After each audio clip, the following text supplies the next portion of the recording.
ముస్లిం ఐక్య వేదిక రాష్ట్రంలో సంచలనం సృష్టిస్తున్న ముస్లిం ఐక్య వేదిక అనే సంస్థ గురించి ఈరోజు తెలుసుకుందాం. అయితే స్వాతంత్రం వచ్చి 75 సంవత్సరాలు అవుతున్న రాజ్యాంగం ప్రతిపాదించిన హక్కులు ఏవైతే ఉన్నాయో అవి కొన్ని వర్గాలు అందుకోలేకపోతున్నాయి. అందులో ఎస్సీ, ఎస్టీ, ముస్లిం మైనారిటీలు ప్రధానం. ఇందులో ముస్లిం మైనారిటీలు ప్రధానంగా అనేక సమస్యలు ఎదుర్కొంటున్నారు, హక్కులను కోల్పోతున్నారు.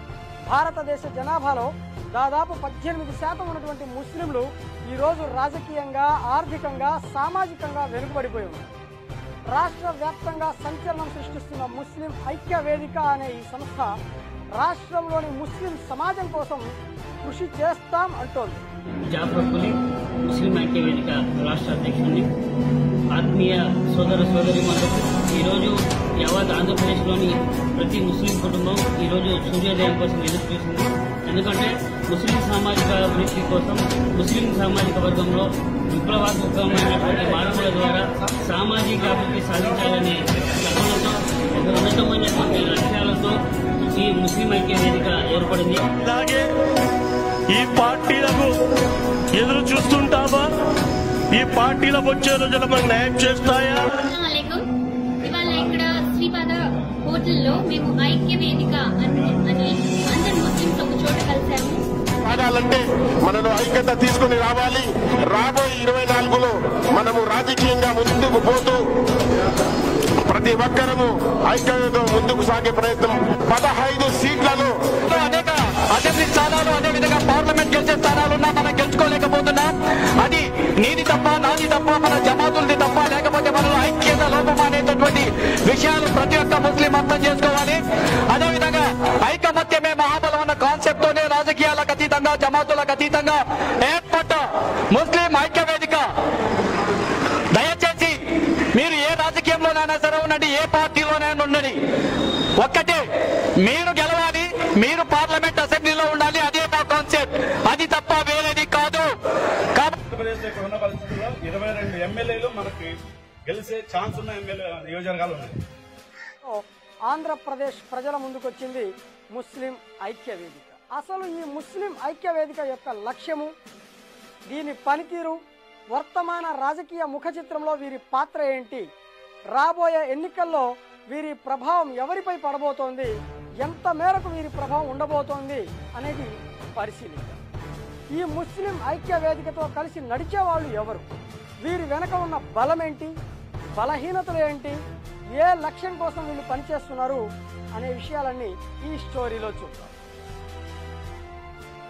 స్వాతంత్రం వచ్చి 75 ఏళ్లు పైబడినా, ఎన్ని ప్రభుత్వాలు మారినా, ఎన్నిసార్లు ఎన్నికలు వచ్చినా, ఎంతమంది నాయకులు మారినా ఇంతవరకు సమన్యాయం ప్రకారం జనాభా ప్రాతిపదికన సరైన ప్రాతినిధ్యం దొరకక, కావలసిన మౌలిక సదుపాయాలు కల్పించుకోలేక అనుక్షణం వేధింపులు, పీడనలకు, చిన్న చూపుకి గురవుతున్న ముస్లిం సమాజాన్ని నిద్రమత్తు నుండి మేల్కొల్పి విద్య, వ్యాపార, ఆర్థిక, సామాజిక, రాజకీయ రంగాలలో తమ సత్తా చూపించి తద్వారా సామాజిక అభివృద్ధికి దోహదపడాలి అనే దృఢ సంకల్పంతో పుట్టిన సంస్థే ముస్లిం ఐక్య వేదిక.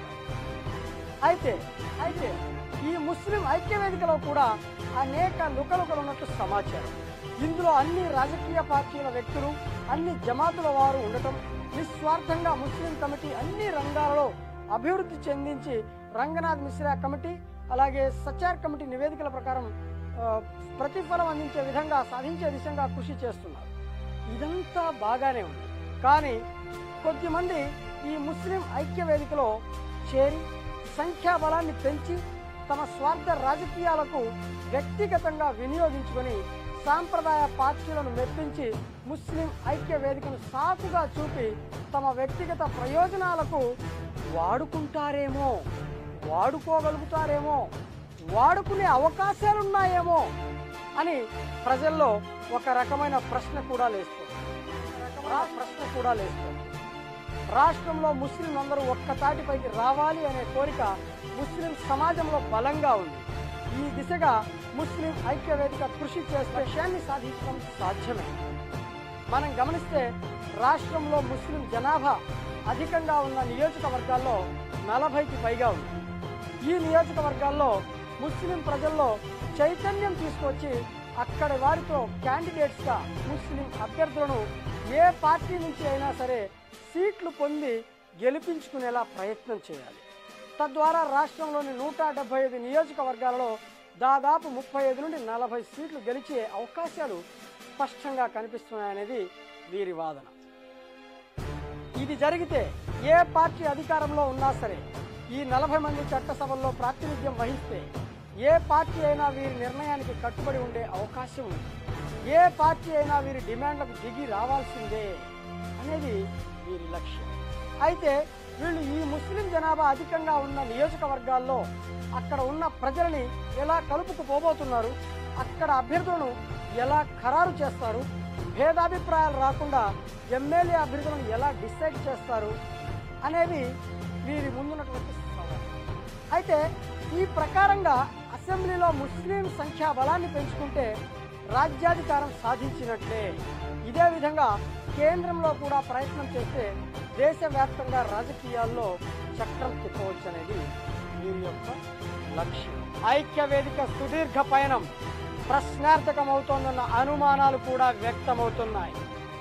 అయితే ఎంతవరకు వీళ్ళు నిలబడతారు, వీరు 2024 ఎలక్షన్స్ వరకు ఏ విధంగా ఉండబోతున్నారు, వీళ్ళ కార్యక్రమాలు 2024 వరకు నడిపిస్తాయా, లేకుంటే ఎలక్షన్స్కి ముందే వీరు రకరకాల మనస్పర్ధలతో సర్దుకుంటారా, లేక ఎన్నికల్లో వీరి సత్తా చూపెట్టబోతున్నారా, ఐకమత్యాన్ని నిరూపించబోతున్నారా అనేది మనం వేచి చూస్తే గానీ తెలియదు.